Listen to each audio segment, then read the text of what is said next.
Stakeholders need to understand how it is structured and what their role is in such a situation so that we are able to work together with them. That is the end of part one. May I invite Brigadier Huria to come and continue with the presentation. Asanteni.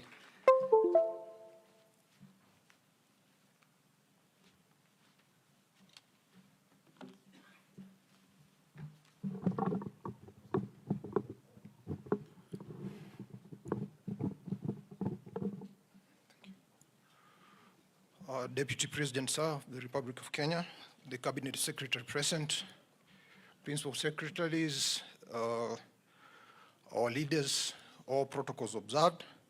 My name is Brigadier Huria. I'm the Chief of Research, Doctrine, and Training Evaluation at the Defense Headquarters. I want to give a disclaimer that as much as I'm presenting this doctrine, it's not a Kenya Defense Force doctrine. Is a whole of government approach doctrine. So it's a document that was prepared by all the stakeholders, KDF being part of it, and I'm just presenting it as one of the stakeholders. Why doctrine? Of course, all that has been presented can only be achieved if you have something to guide it, to support the objectives that are supposed to be achieved. If we are to get to what we've seen on the video, then we need to have guidelines on how to get there. And therefore, as an introduction, the multi-agency security operations are efforts conducted by national security organs, key stakeholders, partners.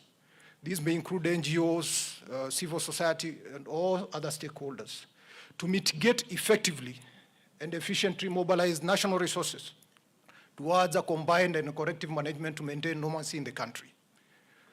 So basically this doctrine is a fundamental guide on multi-agency structures, security sector stakeholders' functions and responsibility, legal framework, and security emergencies operational framework.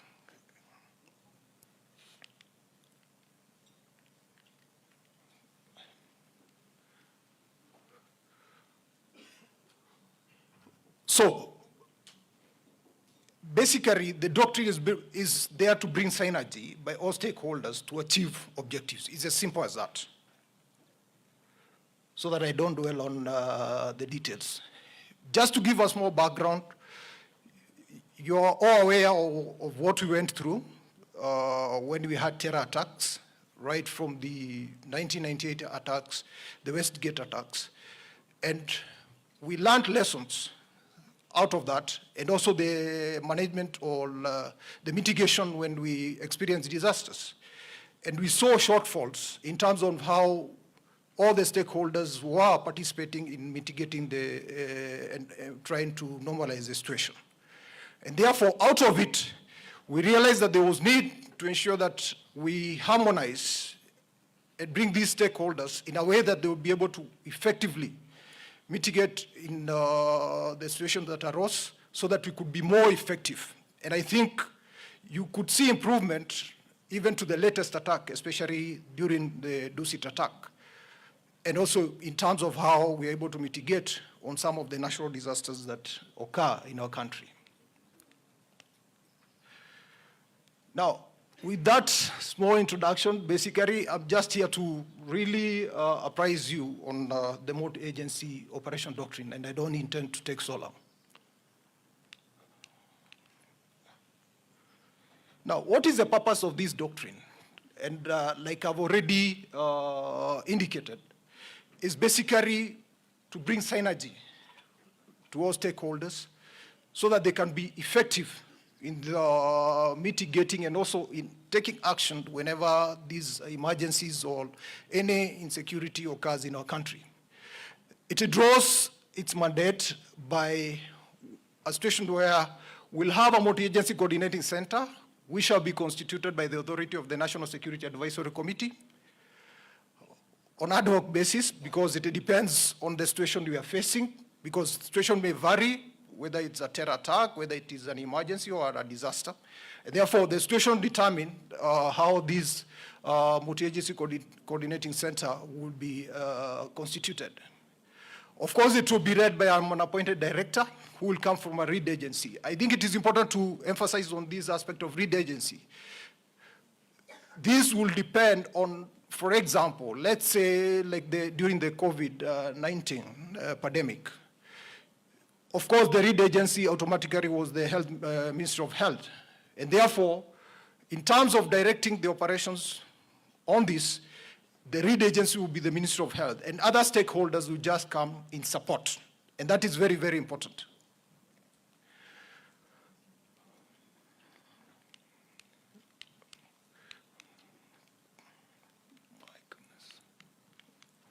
Now, in as far as authority is concerned, I don't want to go so much into this because it's basically first based on the Constitution and other statutory requirements and also acts of parliament. Of importance to note is the issue of the Kenya Disaster Response Plan Bill and National Disaster Risk Management Policy, which are still in draft form. Maybe those who are concerned may appraise us, but by the time we are developing these documents, or this document they were still in draft forms. And probably this is an area that we need to look into to ensure to operationalize fully this document to be effective in our operations. Now, in as far as application is concerned, this doctrine actually applies to all national security organs, government and private security services, ministries, departments, and agencies. Non-state actors can be NGOs, they can be civil society and other actors, and any other relevant agency and partners in multi-agency security operations. So the doctrine applies to all this. Where does it apply? The multi-agency operations, and I think now it's becoming popular in our country in as far as how we are approaching all the challenges that we are facing, is basically when you talk about this and look at it in terms of the national security, look at it in the human security perspective, which cuts across environmental, health, political, economic, and all that. And therefore, these operations apply in all these, whether it is in terror, related activities, civil unrest, external incursions, and most probably, particularly for this case, on natural and man-made hazards, which include floods, droughts, famine, health emergencies, and pandemics. And we've seen how this has always been approached whenever we have any incident within our country. A classic example of how these multi-agency operations apply is what is happening in Lamu County, in the Operation Amani Boni. What is happening in North Rift, in the Operation Malizo Ugaidi. So this is the approach. And basically all over the world, they may call it other names, interagency, they may call it fusion, whole of government approach. But this is the approach because you realize all the challenges that we are experiencing basically cut across all the security facets. Now, just in a nutshell, so that I don't really dwell on this so much, it's divided into 6 chapters. We have the multi-agency structure and legal framework, which I've just given a glimpse of it. The joint multi-agency stakeholder mapping, lead and supporting agencies. I think this is very, very important because unfortunately, sometimes when people hear of multi-agency, they associate it with KDF. It's not. So KDF in most cases, based on our mandate, comes to support. So it all depends on what kind of a situation we are facing, where the lead agency will definitely take the lead in terms of coordinating all the operations. It also covers the multi-agency operational frameworks, or how are you going to mitigate, how are you going to ensure that you restore normalcy in case of whatever situation you're facing. Communication and information framework, very, very important.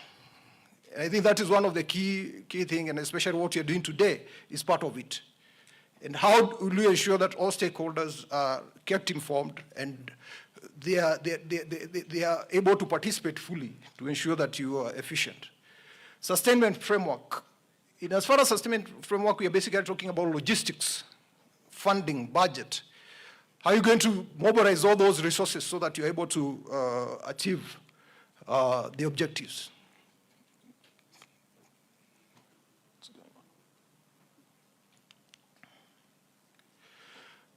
Now, as far as the ad hoc multi-agency coordinating center is concerned, these are basically how we visualize.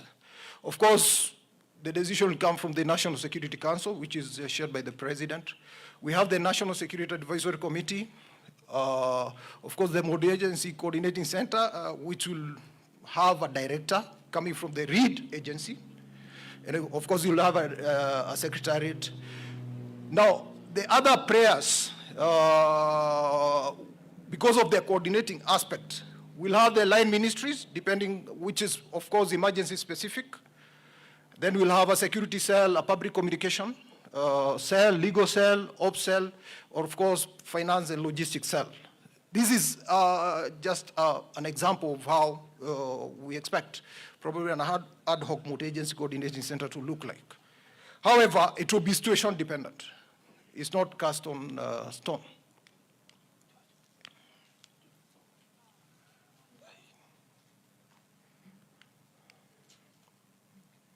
Can you move the slides? So basically, this is an example of a multi-agency coordinating cell where we have the representatives from the stakeholders. This was in Lamu. Now, the chapter 2, just in passing, I talked about the mapping, stakeholder mapping, lead and support agencies. And this just gives what the composition will be of the national stakeholders and the partners and the laws that they are supposed to play so that you're effective in whatever situation you're facing. Next. Of course, whenever you talk about stakeholders, we'll have even the wananchi involved so that you're effective. This is one of the stakeholders meeting in Lamu County. Next. Then the other one is the operational framework, national security multi-agency strategy, the incident and action to take, who is the tasking authority, how do you deactivate the ad hoc multi-agency coordinating center, especially, for example, like during COVID time, we had the COVID multi-agency coordinating center in Embakasi, but now it's no more. So who will deactivate it? The funding, in as far as these multi-agency operations are concerned, you need training because you cannot be effective if you don't train those people who are supposed to participate in it. And the idea is, this is very, very important. And basically, probably we could not be in the situation we are in if this was observed. At any one time, and this is important for our country, is that we should ensure that we keep the boom being the incident or the emergency that has occurred. We should always ensure that we keep the situation to the left of the boom, where the multi-agency effort always endeavors to stop manifestation of the security emergency. That should be the emphasis. And therefore, in this case, we should always predict, prevent, and disrupt. Disrupt, in most cases, will be applied in terror attack, which we do on a daily basis. We do on a daily basis. We're always under threat of these terror attacks, but we always disrupt them so that they don't go to the right of the boom, because the situation changes when this happens. And how do you achieve this? How do you achieve this? You have to have continuous intelligence. You have to continuously monitor. And also training. The multi-agency should be continuously trained. The other thing is once the situation has gone out of hand, you always have to track, protect, and respond, and also recover to restore the situation to normalcy. And that is what we'd always want to achieve, where we restore the situation to normalcy. Next. Of course, you can't achieve all this without training. The training is very, very important. And next. Probably in this, what I would want to emphasize here is basically it should be gradual in the sense that you start with seminars, workshop, going all the way to full-scale exercise where you simulate how the situation would unfold and what action every stakeholder should take. Next. Of course, the communication and information systems are very, very important. And of course, it must be secure communication depending on the situation you're facing. Next.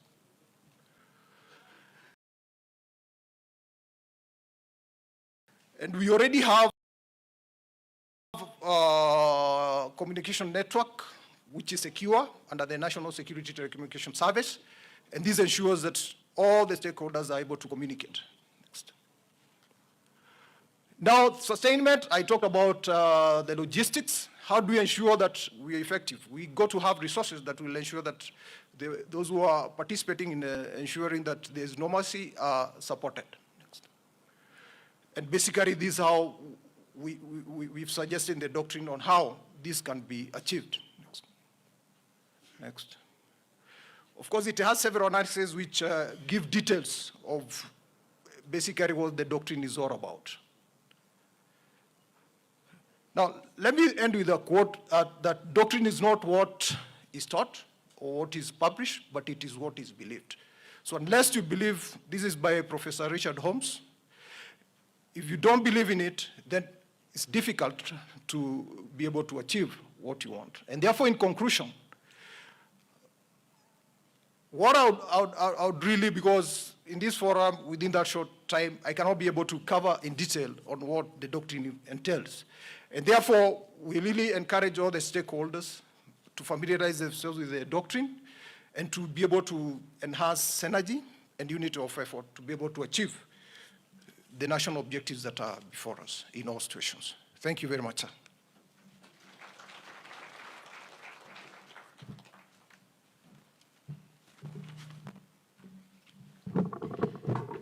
Your Excellency, sir, we continue to get feedback from various stakeholders as we continue seeking the best coordinated strategy in the regeneration of the Nairobi rivers. I wish at this juncture, Your Excellency, to invite the Deputy Governor, Nairobi County, His Excellency Njoroge Mushiri, to present on behalf of the county position.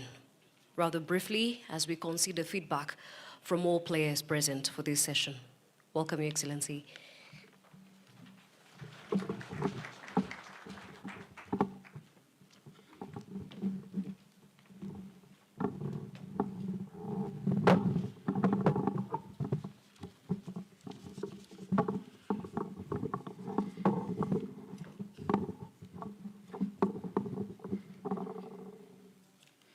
Thank you,